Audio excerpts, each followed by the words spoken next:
Bonjour, je suis Florian Petitjean, je suis pharmacien en France, spécialisé en produits de santé naturelle, comme on dit à Montréal. Et moi, je dis souvent que je suis un pharmacien engagé pour une santé intégrative.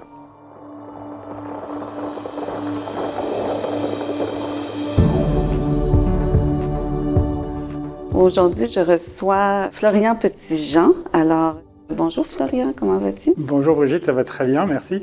Toi aussi? Oui, extraordinaire. On est dans un endroit bucolique, on assiste au sommet de la santé intégrative. Et puis, j'ai été quand même très impressionnée de ton engagement. Et je sais que tu es pharmacien depuis 1994. Quel est ton engagement, justement?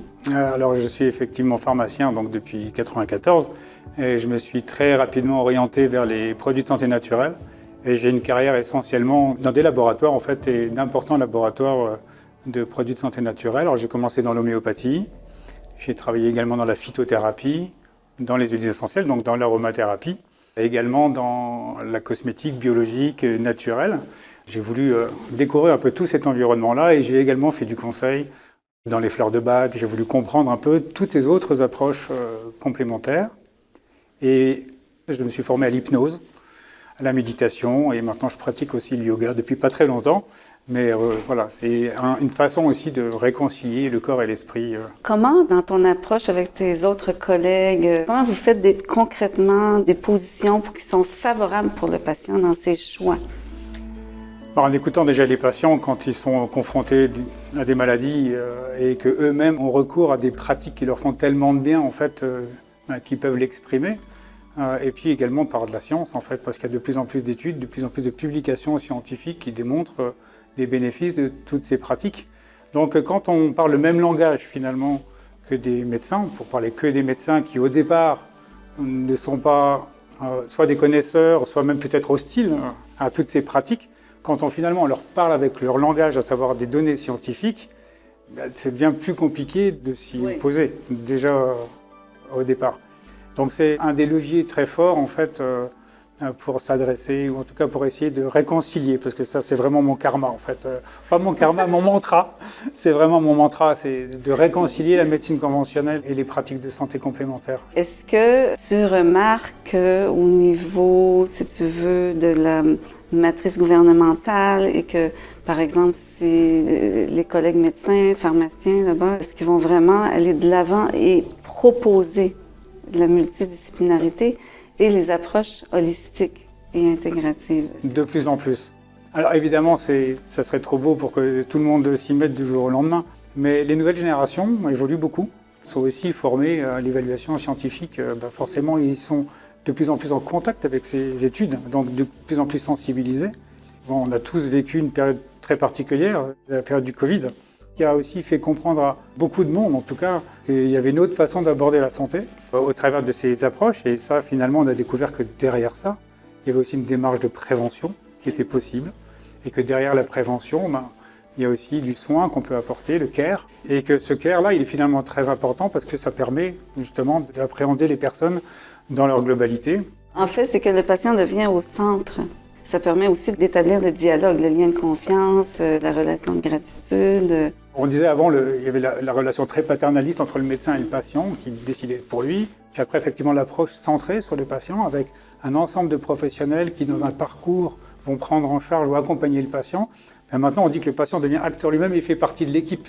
Moi, tu sais, en ce moment, ce qui me fait vibrer beaucoup, quand on a des patients qui sont déjà aux prises avec des troubles anxieux ou dépressifs, qu'est-ce que toi, tu observes que les approches holistiques peuvent apporter de plus aux patients qui sont aux prises avec ce type de troubles?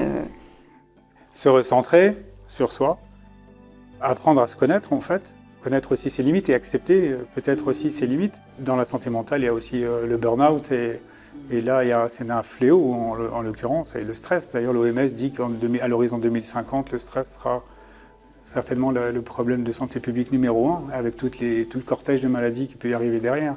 Donc la médecine intégrative ou la santé intégrative, en intégrant justement dans son quotidien des pratiques comme la méditation, comme l'auto-hypnose pour ceux qui la maîtrisent, respiration, la cohérence cardiaque par exemple.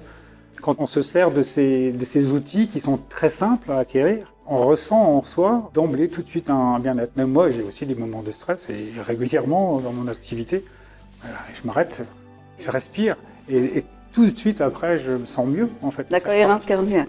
Par exemple, ouais. Est-ce que vous avez dans ces programmes des accès de gratuité? Ça évolue en France sur ce sujet-là, mais l'activité physique et aujourd'hui ce qu'on appelle le sport santé est pris en charge dans certaines situations de maladies chroniques, notamment dans le cadre du cancer en France.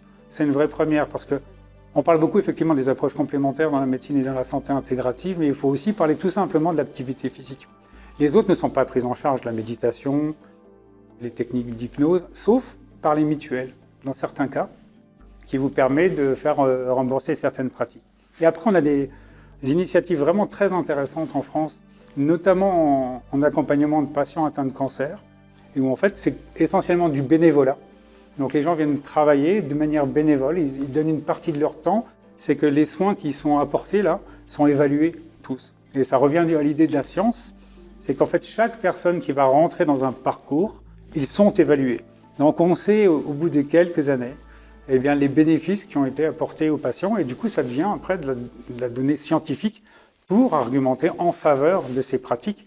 Et c'est le chemin en fait qui est pris aussi pour faire reconnaître l'intérêt de ces pratiques en France. Est-ce que tu remarques également que certains de tes collègues vont aussi eux-mêmes proposer à leurs patients des approches holistiques? On a un rôle d'éducation.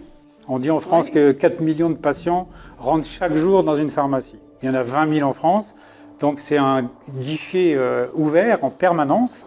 Et avec les gardes et le week-end, c'est tout le temps, en l'occurrence. Donc le pharmacien est vraiment la personne qui peut aussi orienter vers tel ou tel praticien, que ce soit un naturopathe, un sophrologue, un hypnothérapeute.